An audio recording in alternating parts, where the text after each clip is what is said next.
Hi praise lord. నా పేరు ఆనంద్. ఈరోజు మనము అపోస్తలుల కార్యములు 8వ అధ్యాయాన్ని కలిసి చదువుకుందాము. మీ దగ్గర బైబిల్స్ ఉన్నట్లయితే దయచేసి వాడిని తెరిచి చదవండి.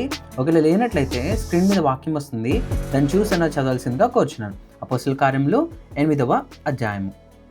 ఆ కాలమందు యెరూషలేములోని సంఘమునకు గొప్ప హింస కలిగినందున అపోస్తలులు తప్ప అందరూ యూదయ సమరయ దేశముల యందు చెదరిపోయేరి. భక్తిగల మనుషులు స్టెఫెనును సమాధి చేసి అతనిని గూర్చి బహుగా ప్రలాపించిరి. సౌలైతే ఇంటిండా జొచ్చి పురుషులను స్త్రీలను ఈడ్చుకొనిపోయి చెరసాలలో వేయించి సంఘమును పాడు చేయుచుండెను. కాబట్టి చెదిరిపోయిన వారు సువార్త వాక్యమును ప్రకటించుచు సంచారము చేసిరి. అప్పుడు ఫిలిప్పు సమరయ పట్టణము వరకును వెళ్ళి క్రీస్తును వారికి ప్రకటించుచుండెను.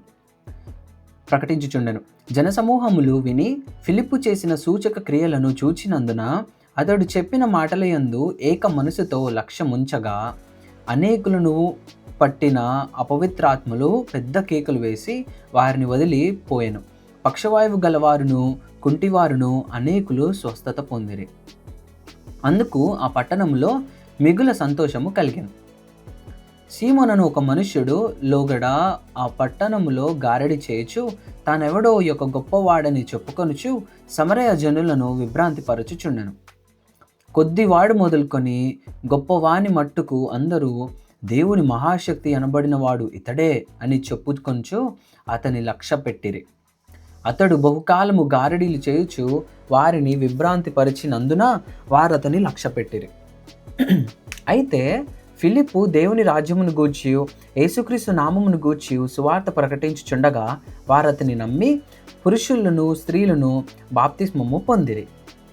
అప్పుడు సీమోను కూడా నమ్మి బాప్తిస్మము పొంది ఫిలిప్పును ఎడబాయకుండి సూచక క్రియలను గొప్ప అద్భుతములను జరుగుట చూచి విభ్రాంతి నొందెను. సమరయ వారు దేవుని వాక్యము అంగీకరించిరని యెరూషలేములోని అపోస్తలులు విని పేతురును యోహానును వారి యొద్దకు పంపిరి. వీరు వచ్చి పరిశుద్ధాత్మను పొందవలనని వారి కొరకు ప్రార్థన చేసిరి. అంతకుముందు వారిలో ఎవని మీదను ఆయన దిగి ఉండలేదు. వారు ప్రభువైన యేసు నామమున బాప్తిస్మము మాత్రము పొంది ఉండేరి. అప్పుడు పేతురును యోహానును వారి మీద చేతులుంచగా వారు పరిశుద్ధాత్మను పొందిరి. అపోస్తలులు చేతులుంచుట వలన పరిశుద్ధాత్మ అనుగ్రహింపబడినని సీమోను చూచి వారి ఎదుట ద్రవ్యము పెట్టి, నేనెవని మీద చేతులుంచుదునో వాడు పరిశుద్ధాత్మను పొందునట్లు ఈ అధికారము నాకు ఇయ్యుడని అడిగాను. అందుకు పేతురు, నీవు ద్రవ్యమిచ్చి దేవుని వరము సంపాదించుకొందునని తలంచుకొనినందున నీ వెండి నీతో కూడా నశించునుగాక. నీ హృదయము దేవుని ఎదుట సరి అయినది కాదు గనుక ఈ కార్యమందు నీకు పాలు పంపులు లేవు. కాబట్టి ఈ నీ చెడుతనము మానుకొని మారు మనసు నొంది ప్రభువును వేడుకొనుము.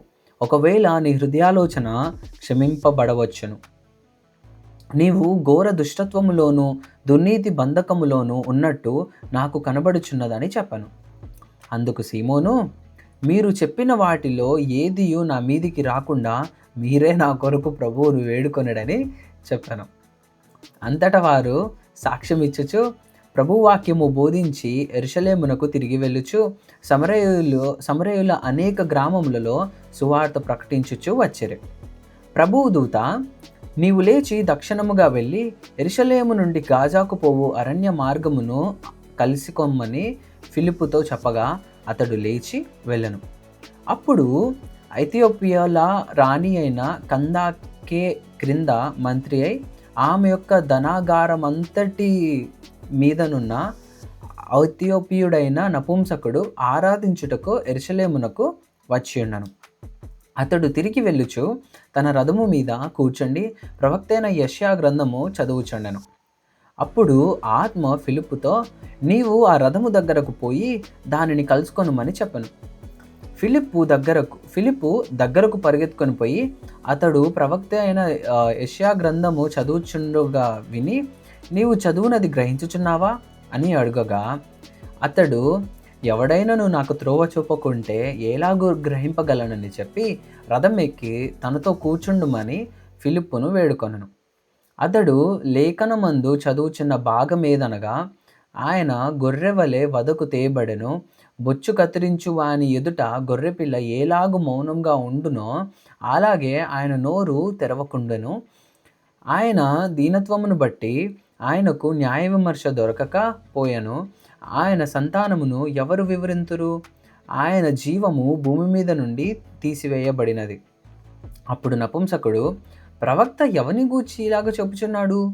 తన్ను గూర్చియా వేరొకని గూర్చియా? దయచేసి నాకు తెలుపమని ఫిలిప్పుని అడిగాను. అందుకు ఫిలిప్పు నోరు తెరచి ఆ లేఖనమును అనుసరించి అతనికి యేసును గూర్చిన సువార్త ప్రకటించను.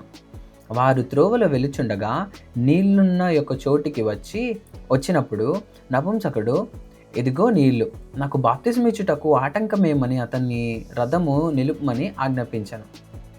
ఫిలిప్పు, నీవు పూర్ణ హృదయముతో విశ్వసించిన ఎడల పొందవచ్చునని చెప్పను. అతడు, యేసుక్రీస్తు దేవుని కుమారుడని విశ్వసించుచున్నానని ఉత్తరమిచ్చాను. ఫిలిప్పు నపుంసకుడు ఇద్దరును నీళ్ళలోనికి దిగిరి. అంతటా ఫిలిప్పు అతనికి బాప్తిస్మం ఇచ్చెను. వారు నీళ్ళలో నుండి వెడలి వచ్చినప్పుడు ప్రభువు ఆత్మ ఫిలిప్పును కొనిపోయాను. నపుంసకుడు సంతోషించుచు తన త్రోవను వెళ్ళాను. అతడు ఫిలిప్పును మరి ఎన్నడూనూ చూడలేదు. అయితే ఫిలిప్పు అజోతులో కనబడెను. అక్కడ నుండి కైసరయకు వచ్చు వరకు అతడు పట్టణములన్నిటిలో సంచరించుచు సువార్త ప్రకటించుచు వచ్చెను. దేవుడిచ్చిన వాక్యము దీవించును గాక. ఆమేన్.